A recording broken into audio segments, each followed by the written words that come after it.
Well, this is the living legend, Jimmy Cliff, with the Mightycrown. Mightycrown for Irish ruler. Yo, this is Mightycrown for Irish ruler. はいどうも、Mightycrown.com 側の皆さん、こんにちは、こんばんは。どの時間帯でしょうか。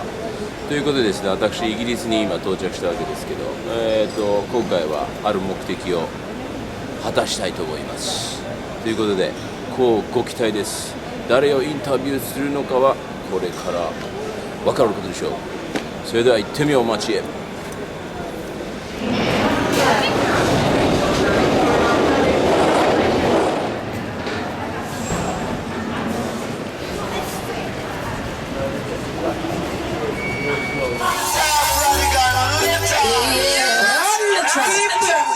Wake up!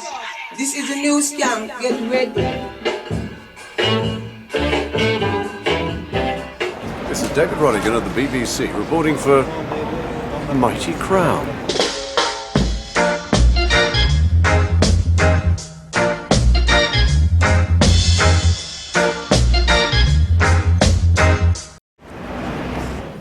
はい、ということで、Mightycrown.com からの皆さん、Yes、イギリスへとうとう侵入しました、このスーパーラジオ局。そして、このお方でございます。業界の大パイセンでございます。David Rodigan in the building. Thank you very much for coming for this interview. I have to make the whole world know what's going on with Rodigan. So, we're here with David Rodigan. The old veteran, and then we're gonna be speaking in English. I'll be doing the translation. So welcome, and thanks for coming to this interview. Thank you, Sammy. It's good to be on Mightycrown.com International. So I have like a lot of questions actually, but I'm gonna like keep it. I want to keep it like going, rolling. So you're basically born in the UK? Born actually in Germany because my father was in the British Army and he was stationed in Hanover, and I was born in Hanover Military Hospital. My father's Scots by birth, my mother's Irish by birth, born in the city of Cork but raised in the city of Glasgow, Scotland, and my mother and father met near the end of the war. Wow, history right there. So how long have you been in this business, like in this reggae business now? Professionally, I've been in reggae 35 years this year. I started broadcasting with the BBC, which is where we are right now, here in London, in 1978, on BBC Radio London, on the only reggae show on radio at the time, which was Reggae Time, on the Sunday lunchtime, 90 minutes of reggae music. The DJ who was previously doing it had decided to move on, so there was a vacancy, and I got the position with a fellow broadcaster called Tony Williams, and I was there for a year and a half.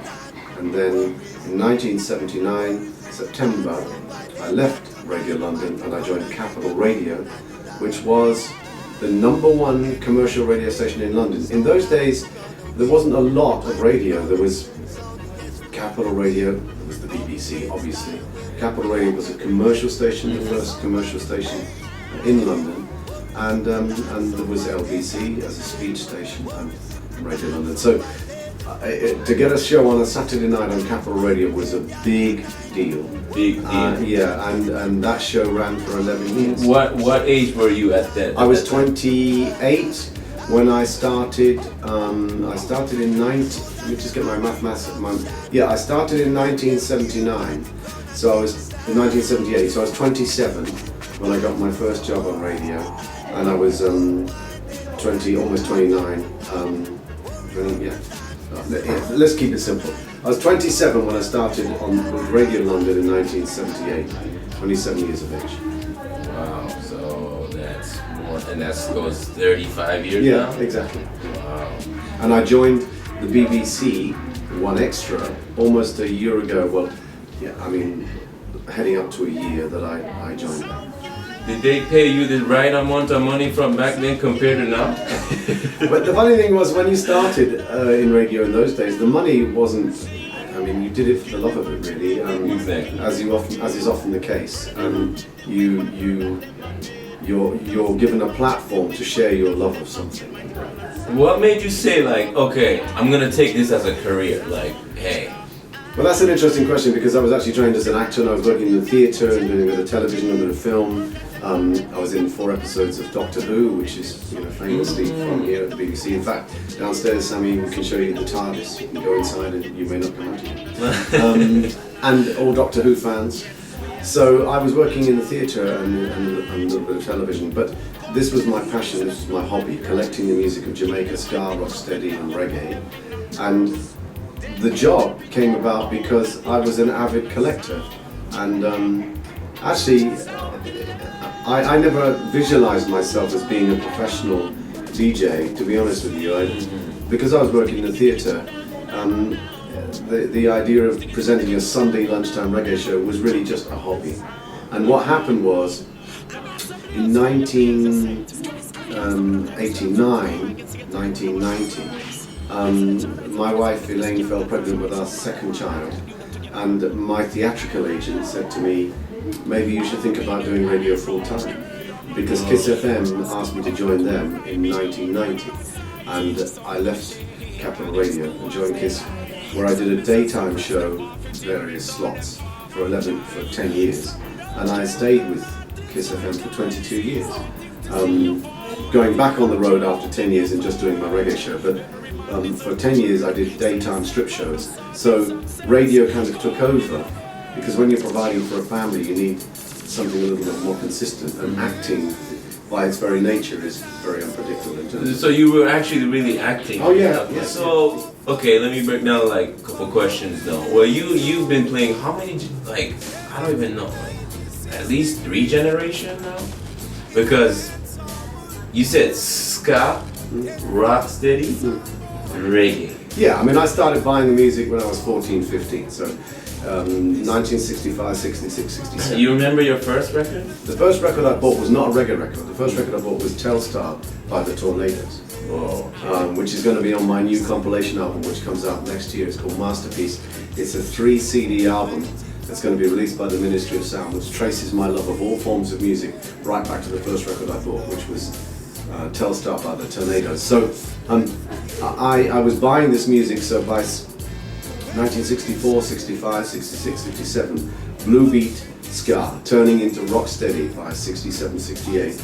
I was buying these records and listening to them at home, and then I started playing in school discos and house parties for my friends. So in the summer of 67, somebody said, oh David, you've got some records, so bring them to a party and play them. So I'd be the nerd in the corner playing the records while everyone else is having fun. And you need to remember that in the old days, DJs were kind of slightly nerdy guys who weren't.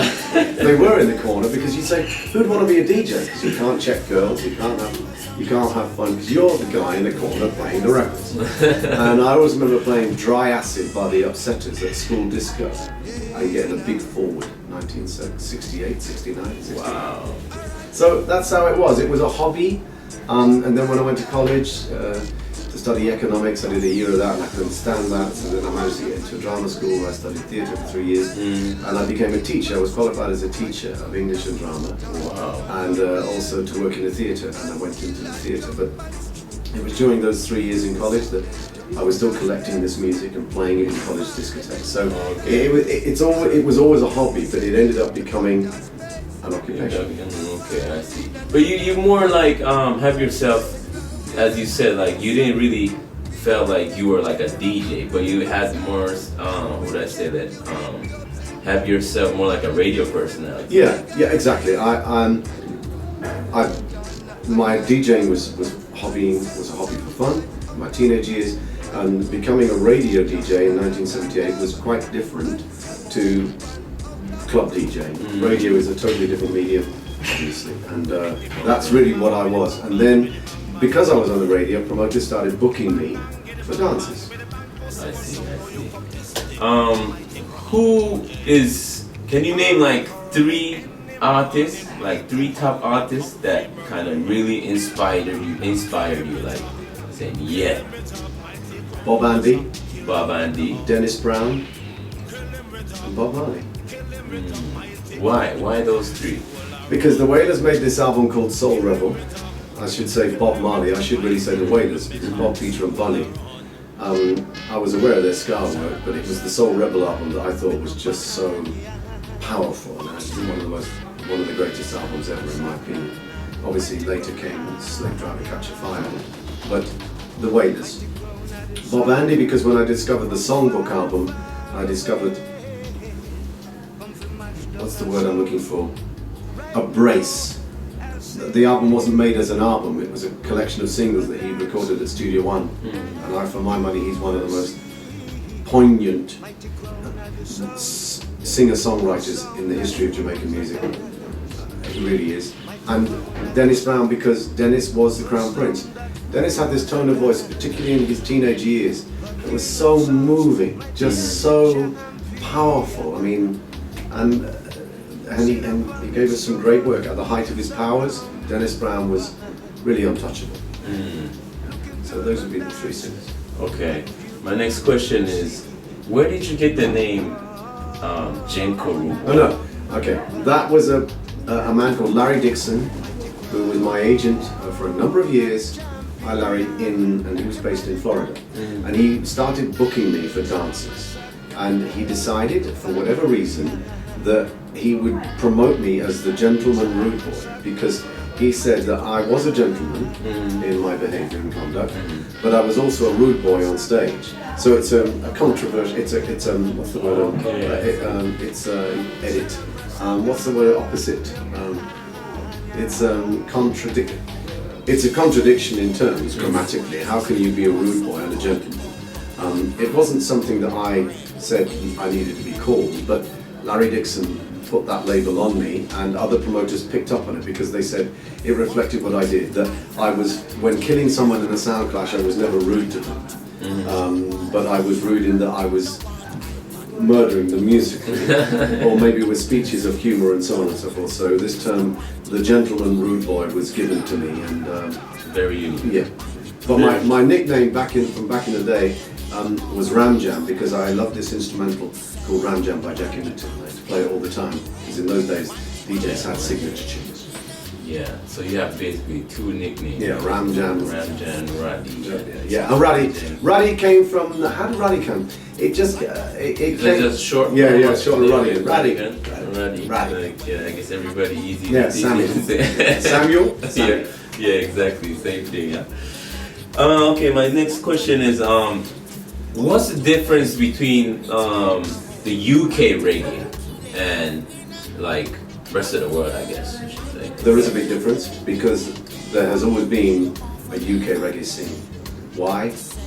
Simply because artists came from Jamaica to do stage shows here, and many of them stayed.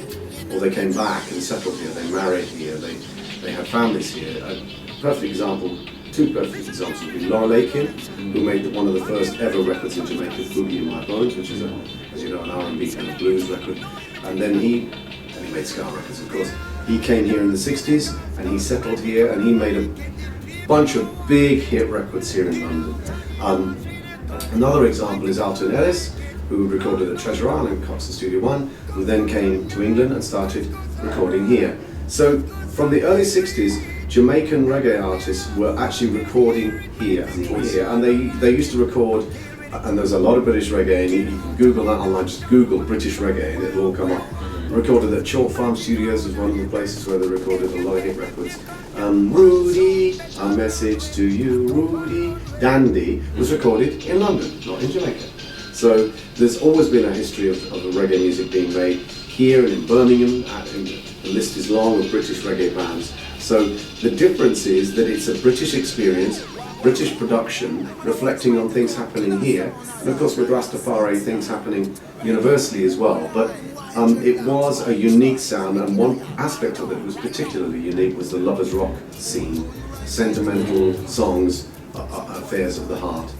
Usually mainly by female vocalists, recorded here.